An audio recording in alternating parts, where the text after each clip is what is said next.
Tirumala laddu ప్రసాదంపై AP CM Chandrababu చేసిన ఆరోపణలను TTD మాజీ చైర్మన్ వైవి సుబ్బారెడ్డి ఖండించారు. లడ్డూ తయారీలో జంతువుల నెయ్యిని ఉపయోగించారని నీచంగా ఆరోపించారని మండిపడ్డారు.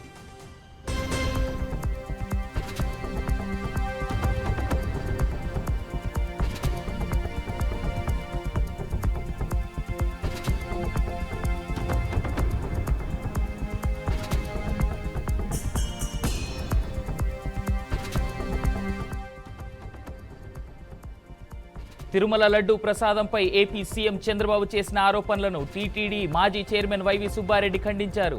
లడ్డూ తయారీలో జంతువుల నెయ్యిని ఉపయోగించారని నీచంగా ఆరోపించారని మండిపడ్డారు.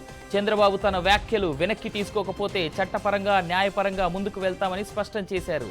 వైసీపీ పార్టీని బద్నాం చేయడానికి దుష్ప్రచారం చేస్తున్నారని ఆరోపించారు. ప్రపంచవ్యాప్తంగా ఉన్న శ్రీవారి భక్తుల మనోభావాలు తినకుండా ఉండడానికి న్యాయస్థానాలను ఆశ్రయిస్తామని వెల్లడించారు.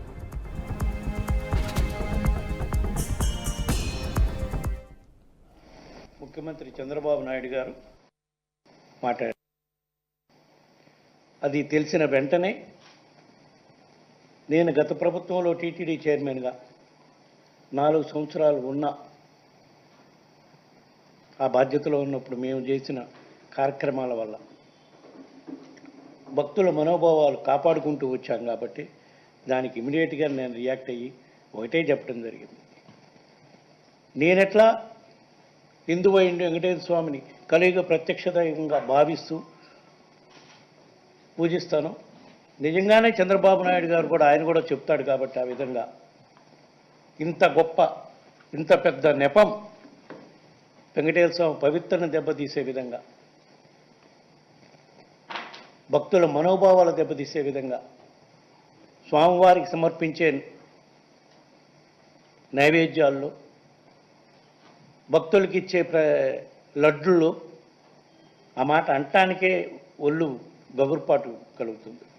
జంతువుల కొవ్వు వాడుతున్నామని మాట్లాడటం చూసిన తర్వాత నేను అప్పుడే చెప్పాను, ఇంతకన్నా నీచమైన ఘోరమైన కార్యక్రమం ఇంకోటి ఉండదు. నేను వెంకటేశ్వర స్వామిని నమ్ముతున్నాను, మీరు కూడా వెంకటేశ్వర స్వామి భక్తులని చెప్తారు కాబట్టి రండి ప్రమాణించకారు. నేను చేయటానికి సిద్ధంగా ఉన్నా. వెంకటేశ్వర స్వామి పాదాల చెంత ప్రమాణం చేస్తాను. నేను నా కుటుంబంతో సహా వచ్చేస్తాను. మా పాలనలో ఎటువంటి చంద్రబాబు నాయుడు గారు ఆరోపణ చేసినట్టు ఎటువంటి అక్రమాలు నీచమైన కార్యక్రమాలు జరగలేదు. మీరు ఏదైతే నింద మోపారో మీరు దాన్ని కట్టుబడిన పని అయితే రండి, మీరు కూడా ప్రమాణం చేసి చెప్పండి.